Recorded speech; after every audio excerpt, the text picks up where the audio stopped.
Sir एकंदरीत पाहायला गेलं तर आपल्या प्रभागामध्ये अवैध धंदे देखील बरेच चालले आहेत. खरं आहे. मोठे काम आहेत ना मग आमच्या वॉर्डामध्ये. बरोबर. आमच्या वॉर्डात कुठे 10 लाख 20 लाखाचे काम आहेत, 100 कोटी 50 कोटीचे काम आहेत. हो. एकंदरीत मग तुमचे प्रतिस्पर्धा कोण राहतील? कशी टक्कर तुम्ही तुमच्यासारखा एक सामान्य माणूस देऊ शकेल का? आमदार साहेबांच्या विरोधात मी लढेल. होय बाहेर तुझं काय काम, तू कोण बोलणारा? लाईट, पाणी ह्या 2-3 महत्वाच्या गोष्टी दिल्या की खुशाल आपली जिंदगी जगू शकतात. यांनी काही कामं केलीत का? आणि केली असतील तर ते मग त्यांना 10 पैकी किती मार्क द्याल? 0 गुण देण्याचा प्रयत्न करेल.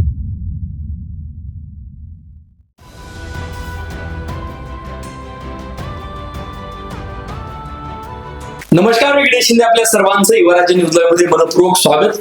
सध्या नांदेड महानगरपालिकेच्या निवडणुकीची रणधुमाळी चालू आहे आणि याच रणधुमाळीच्या निमित्तानं आपण युवराज्य न्यूज लाईव्हच्या माध्यमातून अनेक इच्छुक उमेदवारांच्या मुलाखती घेत आहोत. त्यांचं विजन आणि त्यांचं नेमकं काय करायचं हे विशेष या संदर्भामध्ये आपण मुलाखत घेत आहोत.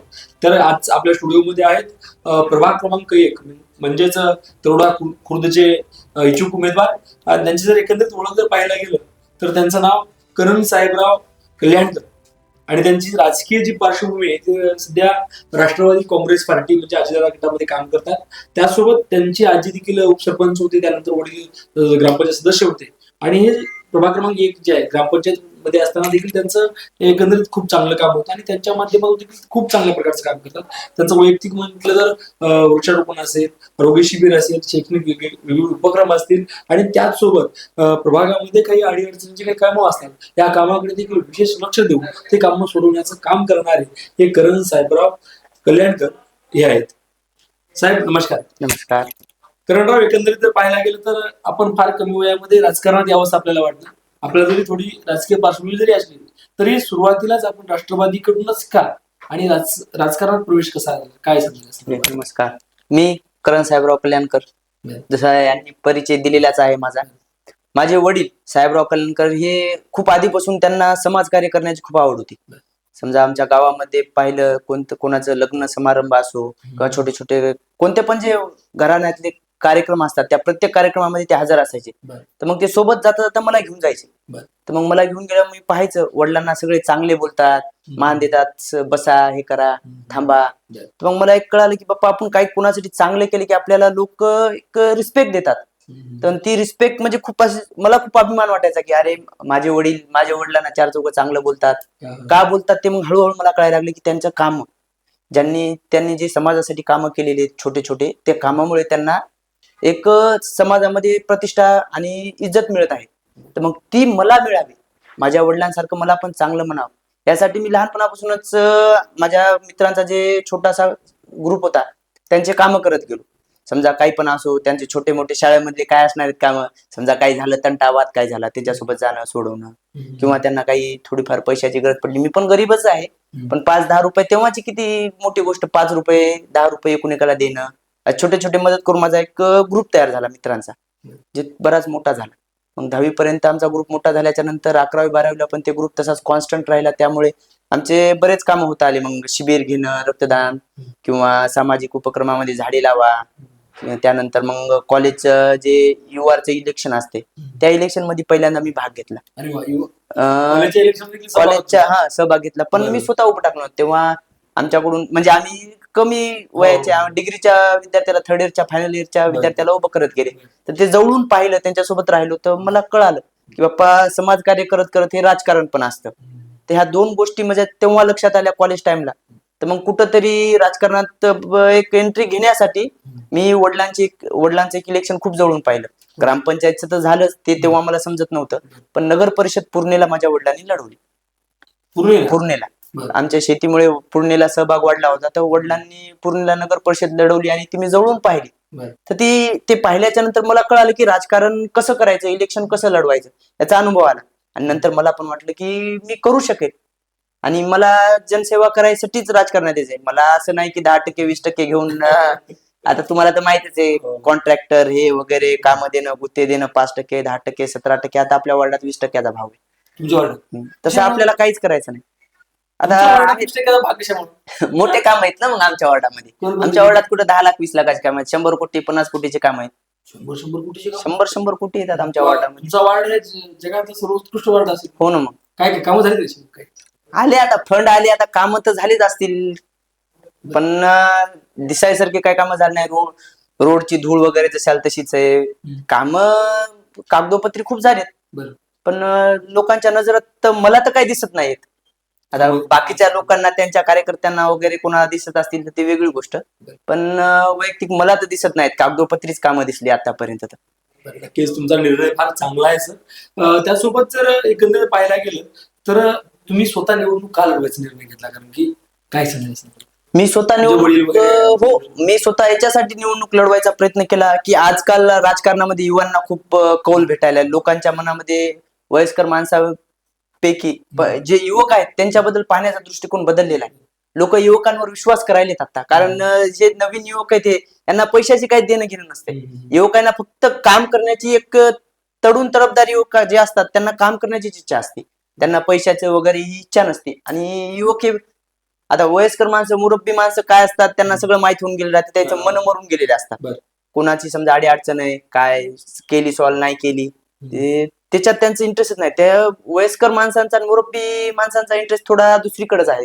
आता ते तसं युवकांचं नसते, म्हणून मी म्हणलं मी पण युवक आहे, मी संधीचं सोनं करण्याचा प्रयत्न करायला पाहिजे. जवळपास कालपासून निवेदनपत्र दाखल करण्याची देखील सुरुवात झालेली आहे. एकंदरीत आपण पक्षाकडे कशी मागणी केली, पक्षाकडून कसा रिस्पॉन्स आहे आपल्याला काय सांग? पक्षाकडून रिस्पॉन्स चांगला आहे. आमच्या गुरु मन्ना जिल्हा अध्यक्ष महिलांच्या एक सुनंदिनी ताई जोगदन म्हणून आहे, त्यांच्या सोबत मी राष्ट्रवादीमध्ये काम केलेलं आहे. त्यांनी मला वेळोवेळी सहकार्य तर केलेलंच आहे. त्यांनी म्हणजे पक्षाकडे आमची तिकिटाची बोलणी पण केलेली आहे. इच्छुक उमेदवार म्हणून मी मुलाखत पण दिलेली आहे ओमप्रकाशजी पोकरणाच्या ऑफिसला. आणि पक्ष आता खूप मोठा पक्ष आहे, सत्तेत असलेला पक्ष आहे. ह्या पक्षाची उमेदवारी मिळण्यासाठी आधी आपल्याला काम दाखवावं लागतात. पक्षामधले अंतर्गत जे नेते वगैरे त्यांना पण आपली एक ओळख असायला पाहिजे, त्यांना पण माहित असायला लागतं की हे उमेदवार चांगला आहे. त्या प्रकारे मी सर्वांशी संपर्क साधलेला आहे. जसे माधवभाऊ पावडे असतील, सगळ्यांना बोललो. जर त्यांना व्यवस्थित वाटलं, पक्षाला व्यवस्थित वाटलं, हो जवळपास माझ्या इच्छेनं तर आहे, पण बाकी पक्ष जे आदेश देतील त्याचं मी कायम आदेशाच्या पालन करेन. नक्कीच सर, आपल्या भागामध्ये कोणकोणत्या विकास कामांपासून आपला भाग वंचित आहे असं आपल्याला वाटतं? काय आमच्या भागामध्ये महत्वाचं म्हणलं तर समजा जे सुशिक्षितता आहे त्याचं प्रमाण आहे चांगलं, पण त्यांना ती व्यवस्था पुरवली जाऊ शकत नाही. जसे की त्यांना सुरक्षेचा प्रश्न आहे. आमच्या वार्डामध्ये समजा व्यसनाचं प्रमाण वाढले, व्यसनाचं प्रमाण वाढल्यामुळं, बेरोजगारी वाढल्यामुळे तिथं गुन्हेगारीचं प्रमाण वाढण्यात आले. ते सुशिक्षित प्रभाग असल्यामुळे ह्या लोकांना ती हे भेटत नाही, संरक्षण भेटत नाही गुन्हेगारीपासून. तरोडा नाक्यावर माझा सोयर आहे, 1-1.5 वर्षाखाली नाक्यावरून त्याला मारून सकाळी सकाळी त्याची गळ्यातली चेन काढून नेली. सगळ्यात मोठा गंभीर प्रश्न म्हणजे संध्याकाळी 12च्या नंतर नाही, 8च्या नंतरच, 8-9च्या नंतर तिथं नाक्यावरच दारू वगैरे मद्यपान हे सर्व चालतं. तर जास्त तिथं तेच गुन्हेगारीचं प्रमाण वाढले. तेच मेन प्रश्न प्रभागातला आहे की सुरक्षितता.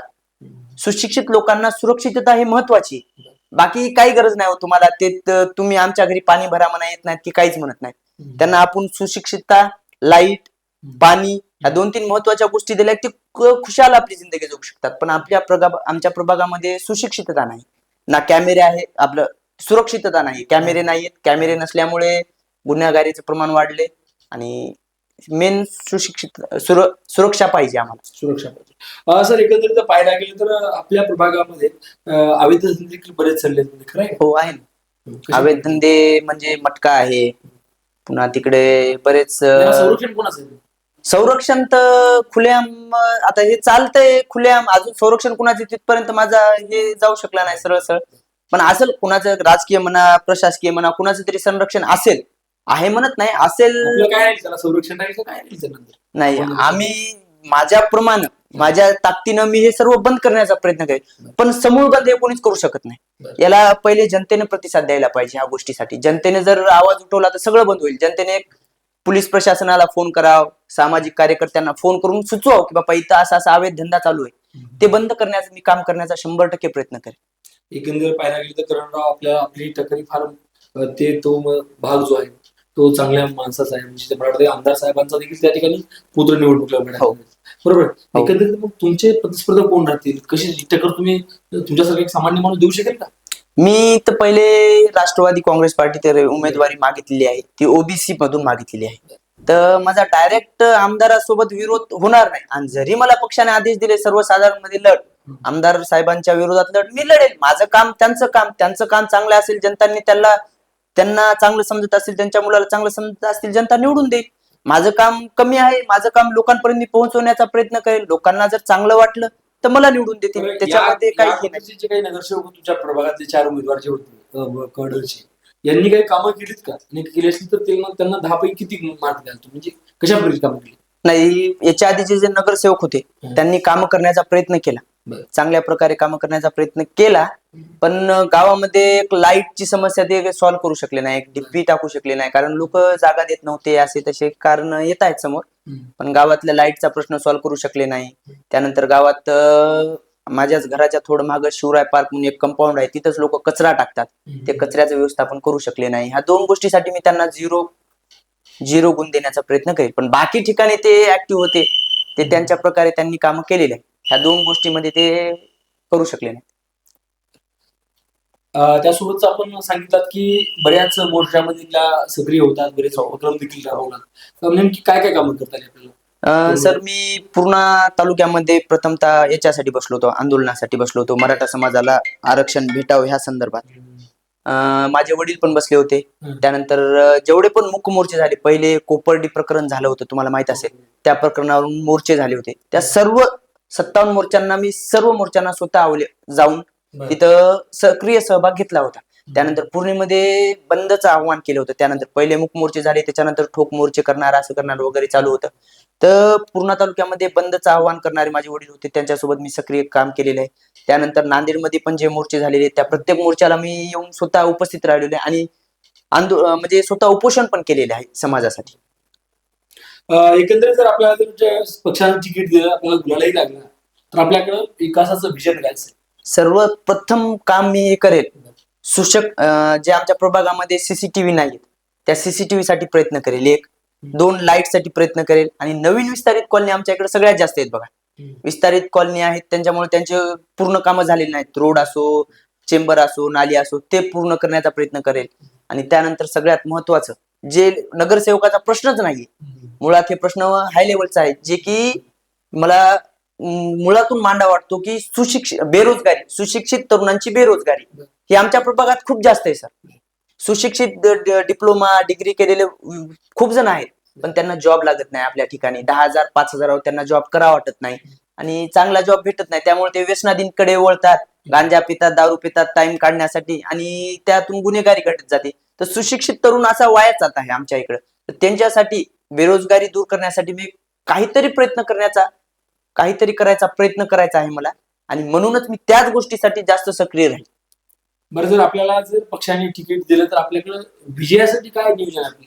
कसं आहे? जर पक्षाने तिकीट दिलं आणि आमचं पॅनल पूर्ण उभं टाकलं, तर माझं एक मुळात तत्व राहील की प्रत्येक माणसाच्या डोर टू डोर संपर्कात जाण्याचा प्रयत्न करेल आधी, आणि माझे विचार त्यांना पटवून सांगण्याचा प्रयत्न करेल की मी काय करणार आहे, मला काय पाहिजे. मला नाही पैसा कमवायचा नाही, ना मला प्रतिष्ठा पद काय पाहिजे नाही, मला खरंच जनतेची सेवा करायची आहे, असं मी त्यांना पहिले तर पटवून सांगण्याचा प्रयत्न करेल. आणि माझे जे पण सोबत सहकारी असतील, जे माझ्यासाठी मेहनत घेतील, त्यांना पण तेच सांगेल की आपले जे ध्येय उद्दिष्ट आहेत ते आधी जनतेपर्यंत पोहोचवा. आपल्या पक्षाचे जे ध्येय उद्दिष्ट आहेत ते जनतेपर्यंत पोहोचवा. जनता स्वतःहून आपल्याला निवडून देईल.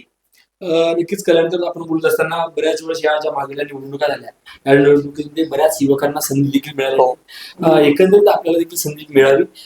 त्याचसोबत सर, एकंदरीत आपण काम करत असताना, पाहत असताना, अजून आपल्याला कोणकोणती कामं म्हणजे पहिल्या टप्प्यामध्ये करावी अशी वाटतात? 100 दिवसामध्ये कोणकोणती कामं करतात? सगळ्यात पहिले तर लाईटचं, जे लाईट आहेत पोल, ते बसवण्याचा प्रयत्न करेल. कारण गावात बऱ्याच ठिकाणी अंधार पडलेला असतो, प्रभागात बऱ्याच ठिकाणी रात्री उशिरा बेरात्री कसं तिकडं महिला पण जॉब वगैरे करतात, उशिरा त्यांना यावं लागतं.